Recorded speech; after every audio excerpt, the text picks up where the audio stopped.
The Hockey Gambling Podcast on the Sports Gambling Podcast Network is brought to you by Underdog. Underdog has got a brand new offer for new customers. Play just $5 and get $50 in bonus funds when you sign up with promo code HGP.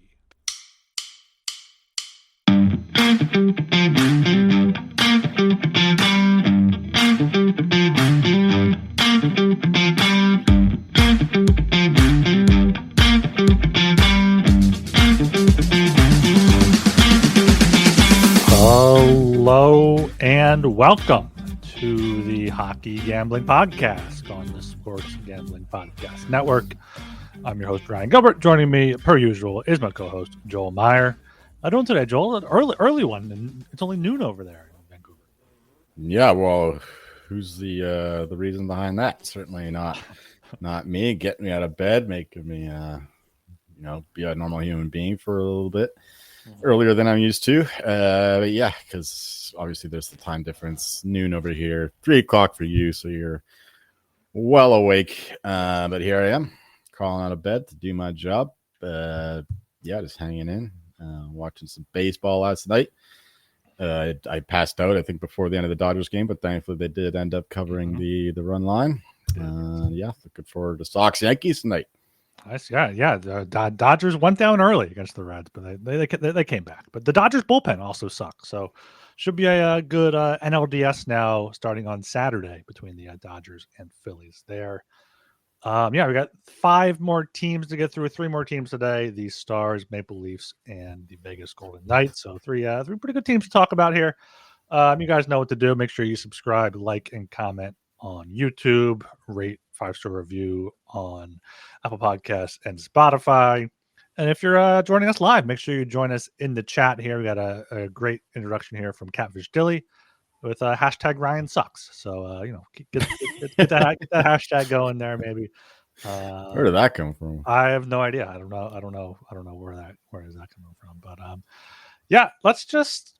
I mean, nothing really happened. We recorded less than 24 hours ago. A few contracts signed today. Jackson Lacombe in Anaheim. Nico Mikkola, 8 years, pretty long for him, but $5 million. He's fine. Florida locking him up. Don't really think anything worth talking about. What did Lacombe get? 8x9, I think. Yeah, so same as Luke Hughes. It's a bit risky, but he was elite. He really broke through towards the end of last year. So they're laying the dice, but rolling the dice rather. But those are the kind of contracts that when they work out, they are the backbone behind a contending team. You know, all these elite teams that win, they have at least a couple of those contracts that are where a guy is well underpaid. Yeah, especially with the cap going up so much, that $9 million, if he stays on that trajectory, is going to look like a steal in a few years as the Ducks look to turn things around starting this season. Let's just get right into things here, starting with the Dallas Stars. Last season, they finished second in the Central, 106 points. Their over-under was 103.5. Got past the Avs in 7. Talked about that a bit yesterday. Got past the Jets in 6. And then lost in 5 to the Oilers in the Western Conference Final. So another season where the Stars look like one of the best teams going into the playoffs throughout the year, and then just come up short in the conference final once again to Edmonton. Right, yeah, Edmonton just a better team as they proved in that series. Yeah, the Stars were thoroughly outplayed, I thought, against the Avalanche, but of course, they had the Mikko Rantanen deal, which saved their ass when he went nuclear, both against the Avalanche and the Jets. He was really the just what they needed, but still wasn't enough to beat the Oilers. Ottinger wasn't quite good enough, I thought, given his pedigree, his reputation, at least in that series. They had a pretty up and down there back third of the season. I remember they had like an insane winning streak where they kept getting lucky, and then the Canucks broke them when they set a record for the biggest comeback or the latest comeback when they scored like 3 goals in the last minute and a half of that game. Might have been 4 goals to win in regulation because the Stars ended up pulling the goalie as well. And then after that, the Stars just kept losing, and they looked like a pretty shitty team all the way through the Avalanche series. So yeah, they need to maintain some kind of form going to the playoffs this year because they're not going to get away with that kind of play again against an elite team in the first round if they do have to play the second team in the Central or third team in the Central again. So yeah, tough going. This is Jamie Benn and what's his name? The guy who's hurt. Yeah, Tyler Seguin. Those guys aren't going to be good forever. They're certainly at the twilight of their careers. And they still have guys in their prime who are underpaid as well, with Heiskanen and Wyatt Johnston, and Rantanen, of course. He's right in the middle of his prime. So yeah, this is their window, so they got to make the most of it. Yeah. As for the offseason, their big addition was in season with the Mikko Rantanen trade that we've discussed. They added Radek Faksa, lost Cody Ceci, Michael Granlund, who they also got in season, and have Gadi Danilov there. And then the news last week about Jamie Benn that he has a collapsed lung and will be missing at least a month with that. I'm not sure if you saw that when you were recovering there yourself, but that could be a loss for them early on. Yeah, no doubt. Yeah, really just a kind of a nothing offseason there for the Stars. So heading in to this season here, we have their point total at 103.5, minus 900 to make the playoffs, plus 550 to miss, plus 205 to win the division, and 10-1 for the Stanley Cup. I feel like the Stars are a team we haven't really mentioned that much at all. We mentioned some teams in passing throughout these previews, but where do you feel on the Stars right now? I'm still pretty positive on them. Like I mentioned, they have a good young core and some veteran leadership that haven't quite fallen off completely. So yeah, this is definitely a team that are rightful contenders. They just can't get over the hump of the Western Conference apparently the past few years, but they're really close. So they just need a bit of a better bounce, and like I said, better form going into the playoffs.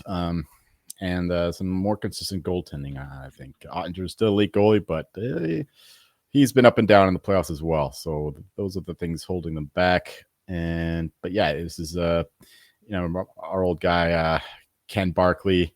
He always mentioned a certain amount of teams in a bucket, and you have a certain amount of teams, 5, 6, 7, whatever it is, and these teams are if you have one of these teams, and you're pretty confident that you're going to win the cup. So one of these 7 teams will win the cup, and the Stars would be in my bucket. There's probably just 5 or 6 of them for myself right now, and yeah, it's just a very strong team. Like I mentioned, Radek Faksa, they re-added him. They lost him for it was just like 2-3 years. Yeah. Matt Duchene down the middle of that. He's been really good as a Star. Another guy who's at the back end of his career.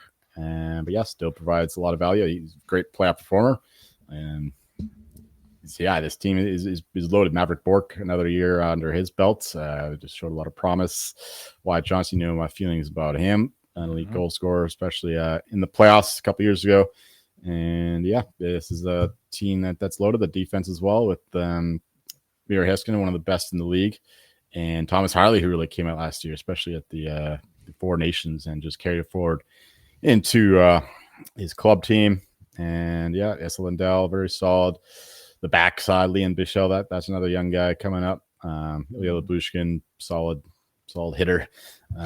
Yeah, really like that third pairing. First pairing is elite. Second pairing, very good. This is a very deep team, probably the deepest in the league if you discount the Panthers. And they have a very good goalie as well. So yeah, they just need that top end talent to perform in the playoffs, and then they're right there. Yeah, I mean, really not much to add there. You went through it all. This is one of the teams that can win the cup. You look at their lines and you're like, oh, they're missing Jamie Benn. Like that's going to be more of just like a leadership loss for them, I think, early on.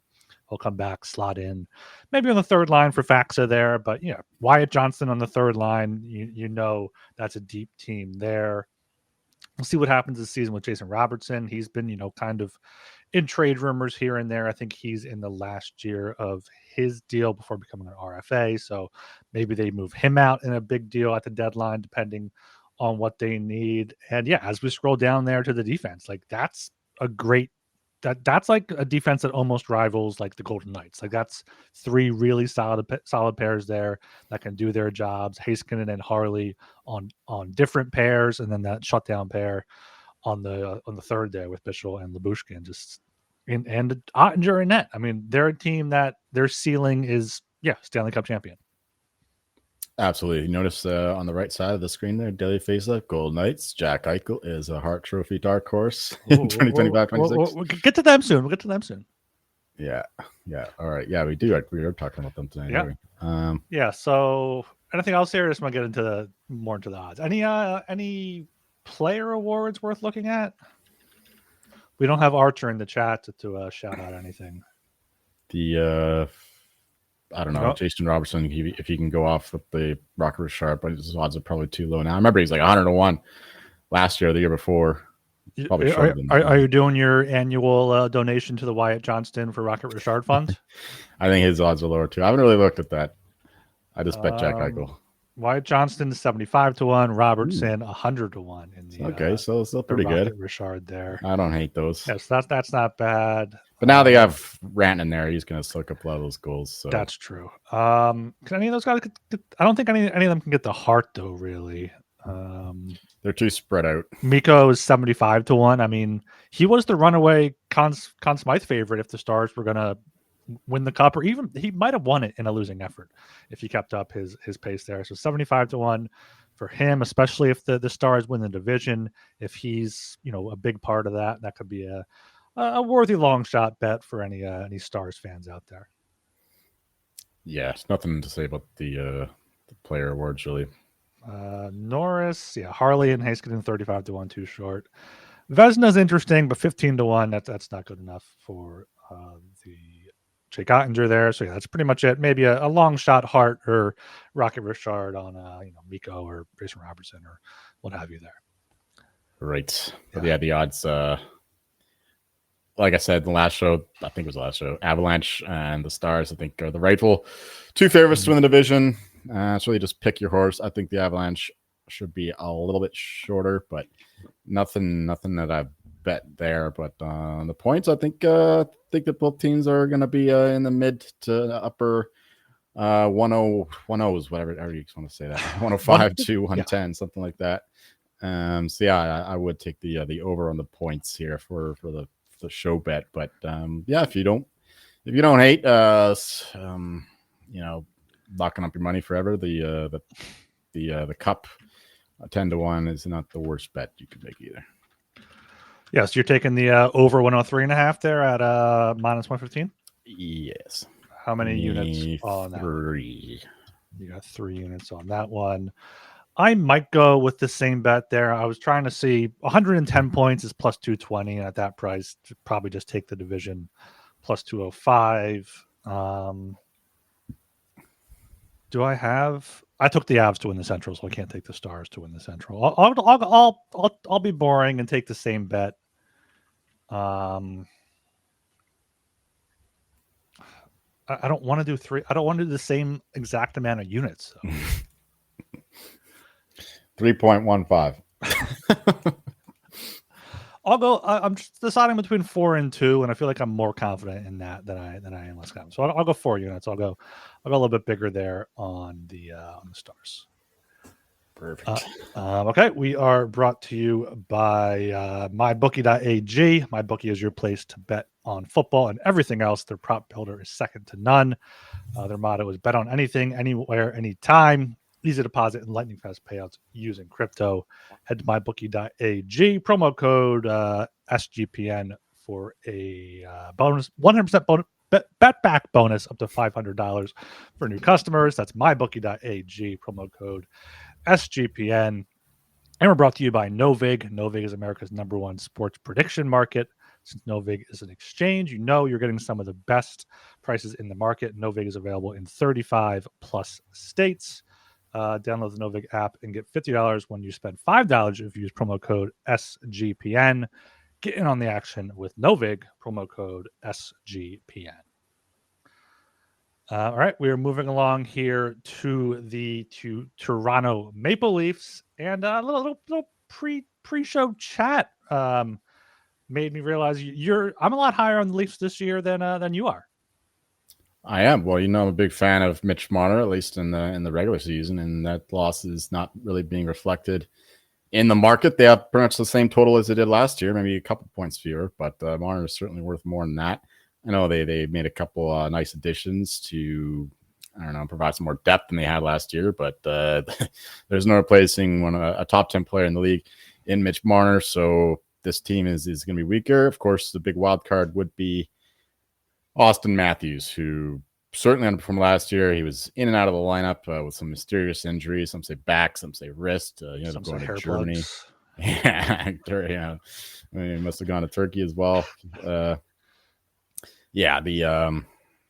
Matthews, he's the wild card. If he can get back to 60 goal scorer, then sure the Leafs will exceed this and might win the division. But he also did that with the help of Mitch Marner. So yeah, I don't see that happening.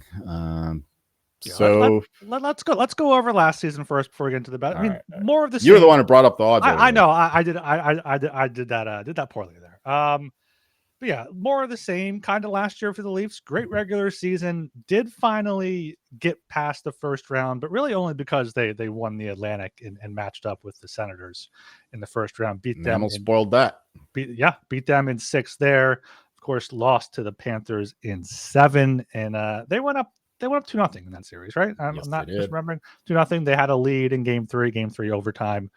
And the Panthers took that series in 7. But yeah, 108 points, first season under Craig Berube. He did what we thought he would, get the most out of that team during the regular season. 102.5 was their preseason over/under. And yeah, looking at last year, Mitch Marner led the team 102 points and a big golf 84 Nylander in 78 and 67 games for Matthews there. So anything to say about last season? I guess Stolarz was kind of the big story there too. A 926 save percentage. Probably would have won the Vezina if he was more of a number 1 rather than a tandem. Right. Well, he got hurt too, I think, towards the end of the year. Mm-hmm. So our concerns about him were warranted. He's never been a full-time starter, and that's what can happen to some guys who are not used to such a workload. And so he was elite when he was playing, but you can't exactly count him. It's a good thing they have a very good backup in Joseph Woll, although I understand that he left for some personal reasons or something. I don't know what's going on there. So these goalies, man, they're all fucked in the head. It's always the goalies who leave for these off-ice concerns. But anyway, yeah, last season it was just another Maple Leaf season. They had a chance to go 3-2 in the series at home. Place is buzzing, and they laid an absolute egg. One of the worst games you'll ever see. Panthers just absolutely dominated them, especially in the second period, if I remember correctly. Total no-show by the Leafs in Game 5. And then they go down and play much better to preserve the series in Florida in Game 6, and then come back home. And guess what they do? Lay another egg. Just absolute no-show. Terrible performance once more. And the Panthers won that game easily. So that was... There were jerseys thrown on the ice. Marner was getting attacked both during and after the game. He had to call police to his house, if I remember correctly. So jerseys thrown on the ice during play, when players that's like people make like a danger to the players. Just they didn't even wait for the end or for stop it. Just get it on the ice there. Right. So yeah, just you could say the same thing about every Leaf season. They're promised. They're different. They have a new coach now. And it's the same old shit. And once they meet a serious opponent, they do what they do. They choke. Being up 2-0 in the series, looking really good, and then just totally disappear after that. So, yeah, same old Leafs. And regular season was good enough. They won the division, of course. They haven't done that in forever. So I guess that's some kind of accomplishment. But no, when it matters, they just fell apart like usual. Yeah, and I think a big difference in that series was Stolarz getting knocked out in Game 1 by Sam Bennett. But I don't know if he would have made it enough for the Leafs to hold on and win that one. It was the players. No, yeah, it was players. Off season, obviously lost Mitch Marner, Ryan Reeves, Pontus Holmberg, Alex Nylander, Alex Steeves, Yanni Hakanpää, and Matt Murray. Brought in Nicholas Waugh, Matthias Michelli, Michael Pezzetta, Vinny Lettieri, Travis Boyd, and Henry Thrun. So, not enough to replace Mitch Marner. I mean, like maybe a fourth liner or two in that group, but just a bad offseason for the Leafs. That's all you can say about it. Yeah, I like the addition of Nicholas Waugh or Roy. I don't know if he's French or not, but the right way to say it is Waugh anyway. But he's a good physical player. Bit of a loss for the Knights, although I believe he's the one who went fucking mental and got suspended for just whacking a guy in the head with his stick. I don't know where that was a 5-minute major. I'm pretty sure in overtime. If I remember correctly, the Knights ended up killing it, but then lost anyway. I could be wrong. But anyway, that was weird. But other than that, he's been a very good playoff performer, more of a Berube type. So I like that addition.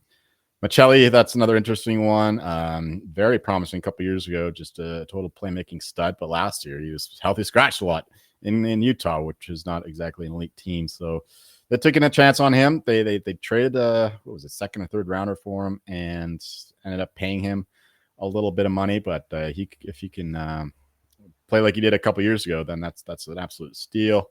Matthew Nyes, another year under his belt, so he's definitely a guy that they're really high on there in Toronto. But yeah, and they have Easton Cowan already in the lineup. He's a stud. I believe he set records in the O last year. So yeah, Cohen and Nyes, couple of good young players. To go to Joshua, I forgot about that. That's another Berube type player that they brought in. Now he's he's going to enter the season healthy and then with his balls intact, hopefully. Yeah. So yeah, going into this next season for the Leafs, their point total is at 99.5. They had 108 last year. Only minus 380 to make the playoffs, plus 280 to miss, plus 290 to win the Atlantic, and 20-1 to win the Stanley Cup. The kind of disagreement we had is I said, how are the Leafs only minus 380, minus 350 some books to make the playoffs? And you said, all right, I'll bet you that then. Why are you so down on the Leafs? Is it just the Mitch Marner factor, like you were saying? That's part of it, but I think that this division is absolutely loaded in terms of teams coming up behind them. And Panthers, even without Barkov, they're still going to be in the mix. Lightning are absolutely loaded, and I definitely could see the Leafs falling out, even if there are 5 teams to get in from the Atlantic. I was kind of low on the Sabres earlier, but the guys I respect, they're all thinking that the Sabres can break out this year. I don't know. I'll believe when I see it, but still, that's the worst team in the division. Their point total is 86.5. So this division is going to be tough. They have to play all these teams 3 or 4 times, and they're all going to be coming up behind them. So at a nice number, I'll take a shot for them to miss. I haven't bet their point total under, but that's the way I would go. If you give me plus 380, I'm absolutely loaded. I'm absolutely interested. I'm close to plus 280, so I figure, give me plus 350 or better, then I'll take a shot for them to miss. They're certainly likely than not to make, but I don't think the odds should be that high for them to do so, considering the competition and that this team is weaker than it was last year. Yeah, competition is definitely tough in the Atlantic. That's why the price is so low. But I just think, the Canadians made it last year with 91 points. I just don't see the Leafs being almost 20 points worse than they were last year, unless Stolarz is hurt again and Walt isn't what he is, and the Leafs take a huge step back. But I don't believe in the Sabres. I think the Bruins have a chance, but much more likely to just be bad again. Red Wings are going to be middling, and then I think it'll be the same 5 playoff teams, but it might be a different order. Probably will be a different order. I don't think the Leafs are going to win the division, but I was wrong. The Red Wings have the lowest point total, but it's still like 83.5, and that's pretty high for Sabres is more than 83.5. Yeah, they got bet. They're up to 86.5. Oh wow, that might be a bet I have to make before the season. But yeah, it's a tough division, and the Metropolitan is soft as baby shit. Like you're just not getting 4 teams out of that division, and the third team is going to be, who knows? Like it might be the Capitals again, maybe the Rangers make it. You don't know there. So I think it's going to be 5 teams in the Atlantic. Minus 380 make the playoffs, I think is I don't want my money tied up until April for that type of price, but maybe a parlay piece or something with a friend where you find can a friend, have a deal. Find Dom. Yeah. Find Sugar Factory. And he takes all your action there. So Yeah. Anything else here on the Leafs before we get to the best bets? I'll go to their defense. We didn't talk at all about the defense. Oh yeah, no, we didn't talk at all about their lines. Max Domi, Max Domi, a decent player from the top line. Bobby McMahon coming out of nowhere. But John Tavares, he's not going to have as good of a season. No, it like you said, we're saying at the top of the Leafs section, it comes down to Austin Matthews bouncing back and this defense, being better. Not better, I don't think. Brian Carlo, having him for a whole season, I guess that's an upgrade. But Tanev, he's what, like he's 36, 37 now. He's I wouldn't say injury prone, but he does take a lot of damage. He plays a style of hockey where he gets beat up. That's what it is.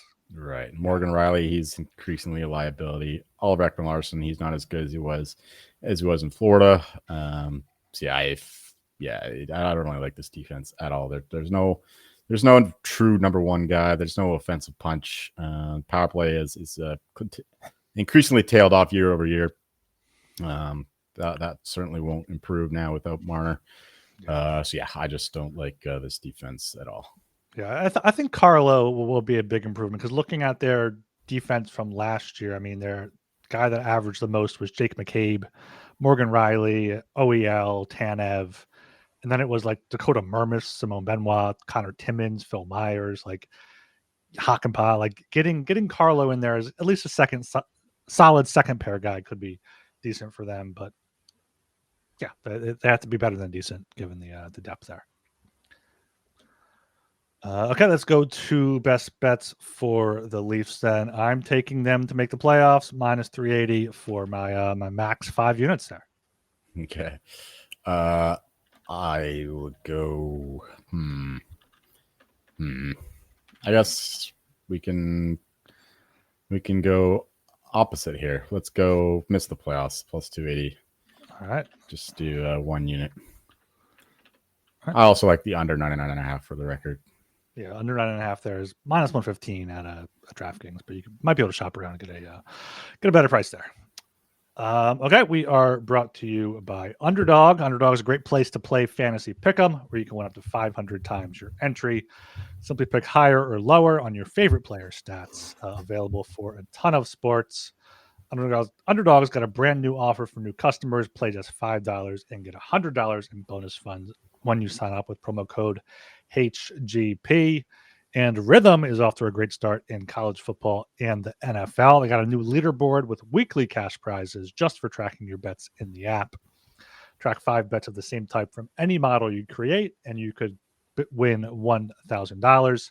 Use promo code SGPN25 when you download the Rhythm app for 25% off your first month. Download Rhythm and use promo code SGPN25. I will also book anyone the Stanley Cup bet at 20-1. That's actually the longest odds the Leafs have had in a long time. Usually they're in the low to mid teens, but now the people are learning. I guess the books are learning, and they put them all the way up to 20-1, which is still far too short. Yeah, I don't know if the Leafs are in that Stanley Cup winnable bucket, but this next team, Vegas Golden Knights definitely are. Last year, 110 points to win the Pacific Division. Over-under was only 98.5, so really overachieved last year based on the odds makers there. Aiden Hill was solid in net, 906 save percentage. Jack Eichel leading the way, should have been a Hart Trophy candidate, finished 5th in voting there with 28 goals, 94 points. Tomas Hertl, 61 points, solid season from him. Pavel Dorofeyev coming out of nowhere with 35 goals. Barbashev, another 50-point season. Like that, the Golden Knights are just a pain in the ass for every team every single season. Yeah, and the fans complain about them more than anyone else, considering their success and how they've managed that success, at least partially with, especially with Mark Stone going on LTIR every year, seemingly, which enables them to add some major deadline players. So, yeah, and then once again, they've managed to fit in Mitch Marner under their cap somehow. And yeah, this team is absolutely stacked. A lot of guys in their prime. Maybe Mark Stone isn't quite the player he used to be with some serious injuries taking their toll. But the Golden Knights last year, did they win the division? Fuck. Yeah. Yes, they did. Of course they did. I bet that. yeah, with the Oilers not playing quite as well. The Knights, yeah, they didn't have quite the goaltending that they're used to. Aiden Hill isn't the same guy as he was a couple years ago when they won the Cup. A few years ago now. But other than that, they're still playing elite level. The defense is pretty loaded. It looks a little weaker now that Pietrangelo totally fell off the map in the last third of last season, and especially in the playoffs. And yeah, so the defense doesn't look quite as good, but they really underperformed in the playoffs. Though I was expecting better. They struggled to beat the Mild. It took some coaching brilliance from Bruce Cassidy, putting Carlson up there with Eichel to create this elite defensive line to take out Kaprizov and co. Which was absolutely rolling the first couple games. And yeah, like Dave White Duck said, they choked in the playoffs. They totally underperformed against the Oilers. Totally outplayed by them. I thought the Knights would win that series, but no, they were outclassed in every which way, even in net. And they were lucky to win a game there. I believe it was going to overtime, and they scored with like under a second left. That was their only win. This team is just they weren't up to the challenge, but like I thought they were. I was heaviest on them in the West, and they disappointed. But this is a team that I expect to be right back in there, and I'm not too concerned about them going forward, as we'll see. Yeah, I forgot about that goal there. I'm pretty sure that was like an own goal too that went off. Like maybe Leon Draisaitl's skate in front or something. That was the Knights' only win. That was the Knights' final goal of the series. They got shut out 3-0 and then 1-0 in games 4 and 5. So yeah, they were beat up in the playoffs. That definitely took a toll. Mark Stone, Pietrangelo, as you mentioned there. Getting into the offseason, they were the big winners, getting Mitch Marner, also bringing in Colton Sissons, Jeremy Lauzon, Jacob Megna, Cole Reinhardt, and Dylan Coughlin. Lost Nicholas Waugh, lost Nicholas Haig, Tanner Pearson, Victor Olofsson, Alex Pietrangelo, Robert Haig, and Ilya Samsonov. But when you bring in Mitch Marner, those subtractions are very, very minor. Absolutely, yeah. They brought in some guys that fit in with their system. Not exactly big names, but big players that should play well under Bruce Cassidy. And of course, you mentioned Mitch Marner. That's the obvious addition, which is going to be hell on teams when you pair him with Eichel and Barbashev in that first line, as we bring it up on Daily Faceoff. That defensive line, William Karlsson, Riley Smith. He's back in the mix. He was also a trade deadline acquisition, getting him back there from, I think he was playing in Pittsburgh, was it, or was it New York? I know he played a couple places before coming back home to Vegas. Pittsburgh, I'm not sure. Yeah, I think he played for both, but I'm not sure which one. I think it was New York, actually, because he was first sent to Pittsburgh, where he was a whiny bitch. Upset that the Knights dealt him, but now he's happy again in Vegas. So I reconnected there with William Karlsson. That's been a line basically since the foundation of this new franchise. Mark Stone, another elite defensive two-way player. This team's got everything right down the middle there. Thomas Hertl, Colton Sissons now back in the mix. Pavel Dorofeyev is dropped down to the third line. I think that'll change. He'll be up and down.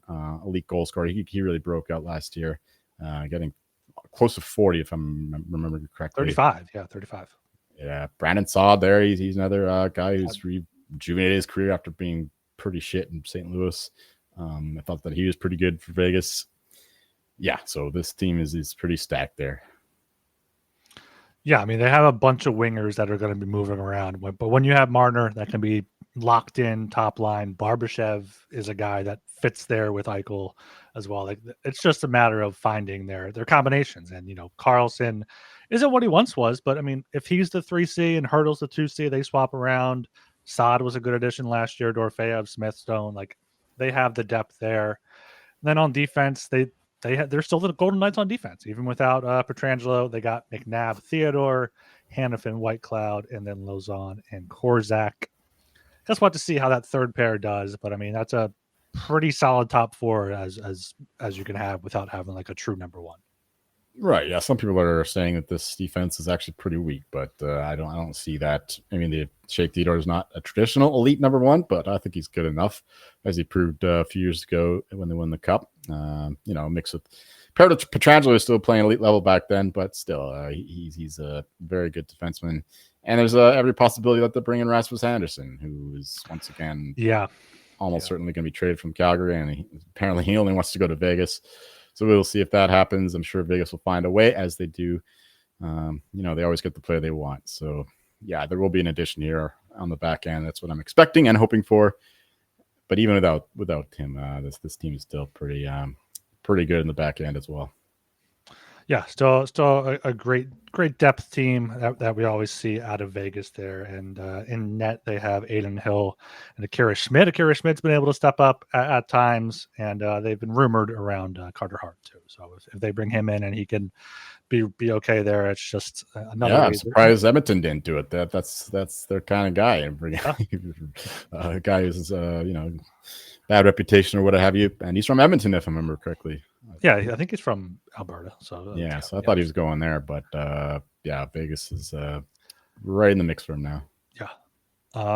Okay, so going into this next season, we have a point total of 105.5, minus 1,100 to make the playoffs, plus 600 to miss, plus 165 to win the division again, and plus 850 here for the Stanley Cup.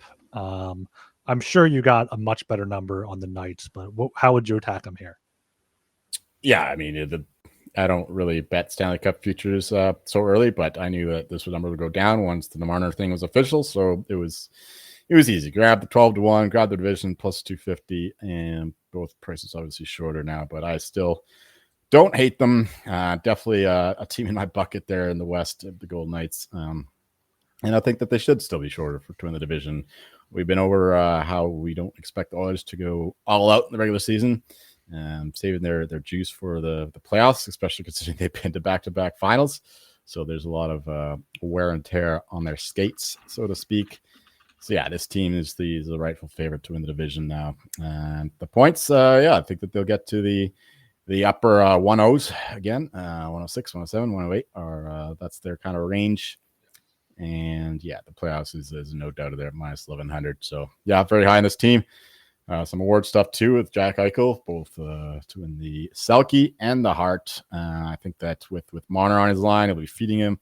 Eichel will be shooting more. So even the Rocket Richard, I grabbed a big number at 100-1. So yeah, if he can just start shooting some more, I think he has every possibility of scoring more goals than he ever has before. I know he's not traditionally a goal scorer, but we've seen what he can do when he actually shoots the puck. So yeah, with Dorofeyev on that line as well, he'll become the point man, to the guy they want to feed the puck to hit the net. And the power play runs through him. Mm-hmm. Still, even with Marner will be on the other side. This team's absolutely loaded. They're going to feast on that power play. Yeah, Eichel's 100-1 for the Richard, 25-1 for the Hart there, and then the Selke is down to 9-1 here on DraftKings. So still some value there on some of those bets, but shop around on those because, like you said, Eichel is the guy on the power play, and having Marner being able to thread some passes to him, we saw how that worked for Austin Matthews. So could be a huge season for Jack Eichel. He's been having huge seasons. He just hasn't had the help to get him to the point totals where people are like, okay, he should win the Hart. So maybe we finally see that this year. Marner is an interesting Selke case as well. It could be like a Barkov-Reinhart situation though, with Eichel getting the. He's only 20. He's 20-1 though. I feel like that's too short. Maybe it's not something I bet, but I don't hate that at all. Yeah. Okay. Best bets here for the Golden Knights. I'm going to take the division at plus 165. Let me make sure I don't have anyone else to win the Pacific. I do not. I will put 3 units on that then. To win the Central.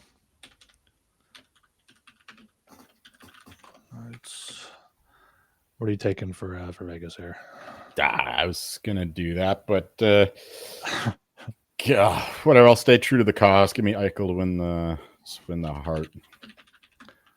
Just half a unit on that. Half unit on 25. But I got so many bets in this team, so really just whatever you want and positive.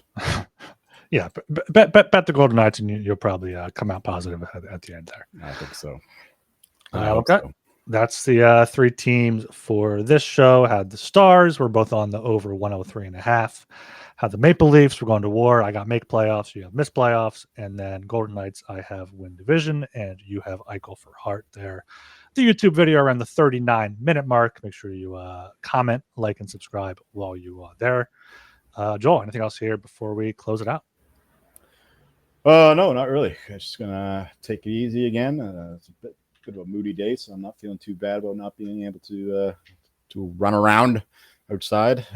So yeah, just gonna, I don't know, maybe we'll have some baseball in the background, listen to some podcasts, get ready for the NHL season. Less than a week away now until we get some real hockey. Are we doing one more after this? We're just gonna do one tomorrow instead. Yeah, it's just we'll do one tomorrow. All right, yeah, that works. I'm tired.